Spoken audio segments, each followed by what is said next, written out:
കവിത ചൊല്ലാനെത്തുന്നു ഭവ്യ.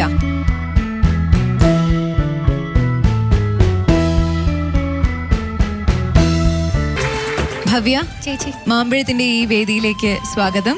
നല്ല ഉത്സാഹത്തോടു കൂടിയാണല്ലോ ഭവ്യ എത്തിയിരിക്കുന്നത്. ഇന്ന് ഏത് കവിതയാണ് ചൊല്ലുന്നത്? ഇന്ന് മഹാകവി വള്ളത്തോളിന്റെ ശിഷ്യനും മകനും എന്ന കവിത.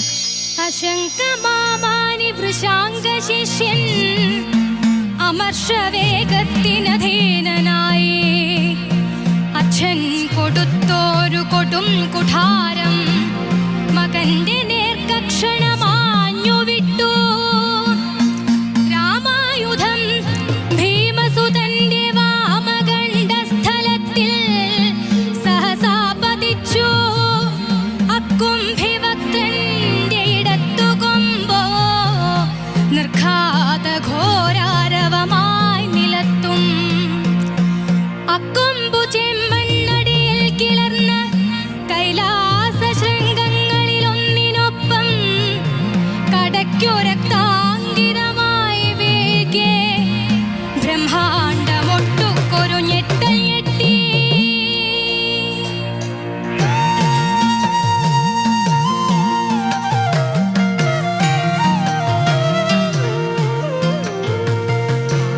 നരച്ചുള്ള ശിരസു പൊക്കി നോക്കുന്ന ഗൗരേ ഗുരുവാങ്കിരേന്ദ്രൻ ദൗഹിത്രനേൽക്കും ദുരവസ്ഥയിങ്കൽ പകച്ചു നിൽക്കുന്നതു പോലെ കാണായി.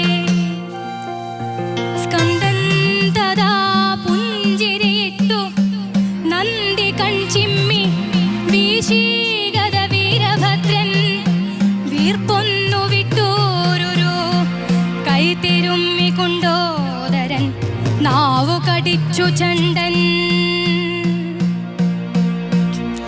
തൃക്കാൽക്കൽ വീണീടിന ശിഷ്യനെയും കൃതാംഗനായി തീർന്ന തനൂജനെയും കാരുണ്യവാത്സല്യ കഷായമായ കണ്ണാൽ നിരീക്ഷിച്ചു കലേശചൂടൻ. ആൾക്കാരുമായി ഗൗരി പരിക്കുപെട്ട പുത്രനു വേണ്ടും പരിചര്യ ചെയ്യേ അഭിജ്ഞനാം ഷൺമുഖൻ അച്ഛനമ്മമാരെ ഗ്രഹിപ്പിച്ചു നടന്നതെല്ലാം. ഉടൻ മഹാദേവി ഇടത്തു കൈയാലഴിഞ്ഞ വാർപ്പൂങ്കുഴലൊന്നൊതുക്കി ജ്വലിച്ച കൺകൊണ്ടൊരു നോക്കു നോക്കി പാർശ്വസ്ഥനാകും പതിയോടുരച്ചു. കിട്ടിയിലയോ ദക്ഷിണ വേണ്ടുമോളം വിശിഷ്ടനാം ശിഷ്യനിൽ നിന്നിതാനും ദിവ്യായുധം വല്ലതുമുണ്ടു ബാക്കി എന്നാൽ അതും നൽകി അനുഗ്രഹിക്കാം. മകൻ പരിക്കേറ്റു മരിക്കിലെന്ത് മഹാരഥൻ ശിഷ്യനടുക്കലില്ലേ. രാമൻ ജഗൽ സപ്തമനാണു പോലും വിദ്യാർപ്പണം പാത്രമറിഞ്ഞു വേണം.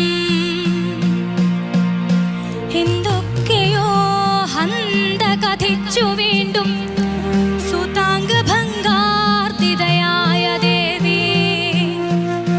ഭർത്താവതിനുത്തരമൊന്നു മോദീല ഉത്കണ്ഠ പാർശ്വസ്ഥിതർ പാഴിലേന്തി. ശിഷ്യൻ പ്രവർത്തിച്ചതു വീരധർമ്മം സുതാംഗ വൈകല്യമൊരുഗ്രശല്യം. സർവജ്ഞനെന്നാലും ഇതിങ്കൽ ന്യായം തോന്നാഞ്ഞ് ചിന്താവശനായ മഹേശൻ.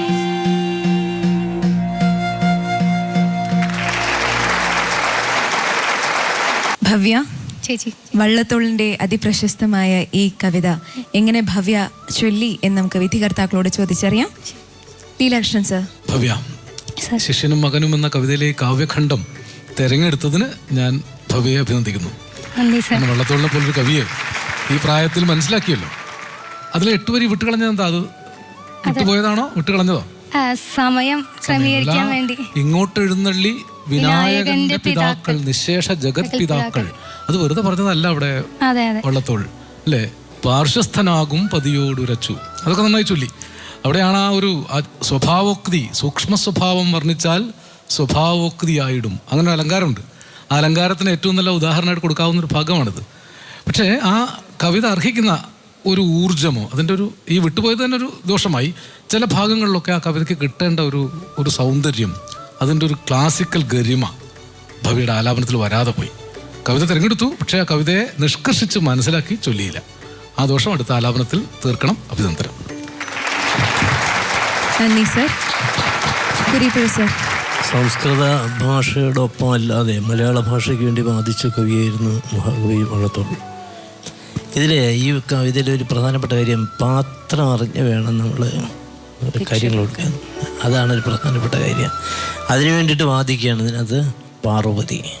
അത് വള്ളത്തോളിൻ്റെ ചിത്രീകരണത്തിൻ്റെ സംസ്കൃത പദ ബഹുലമായിട്ടുള്ളൊരു ചിത്രീകരണമാണ് വാസ്തവത്തിൽ പല സന്ദർഭങ്ങളിലും. ഒരുവിധം ഭംഗിയായിട്ട് ഏറ്റവും എന്നെ നന്നായിട്ട് സ്വാധീനിക്കത്തക്ക രീതിയിൽ അവതരിപ്പിക്കാൻ ഇപ്പോൾ ഭവിക്ക് കഴിഞ്ഞില്ല. പക്ഷേ കഴിയുന്നുള്ളതിൻ്റെ എല്ലാ സൂചനയുണ്ട്. ആത്മാർത്ഥമായിട്ട് ഈ കവിതയെ ഭവിയെ സമീപിക്കുകയും ചെയ്തു. ഇനിയും നന്നായി വരട്ടെ. നന്ദി സർ. ഭവ്യ, നമുക്ക് എത്ര മാർക്ക് ലഭിച്ചു എന്നറിയാം. നീലകൃഷ്ണൻ സർ. ഭവ്യയ്ക്ക് 50-ൽ 40 മാർക്ക്. കുരീപ്പുഴ സർ. 41 മാർക്ക്. 100-ൽ 81 മാർക്കാണ് ഭവ്യയ്ക്ക് ഈ കവിതയ്ക്ക് ലഭിച്ചത്. ഇനിയുള്ള കവിതകൾ കൂടുതൽ മികവോടുകൂടി ചൊല്ലാൻ സാധിക്കട്ടെ എന്ന് ആശംസിക്കുന്നു. അഭിനന്ദനങ്ങൾ. നന്ദി.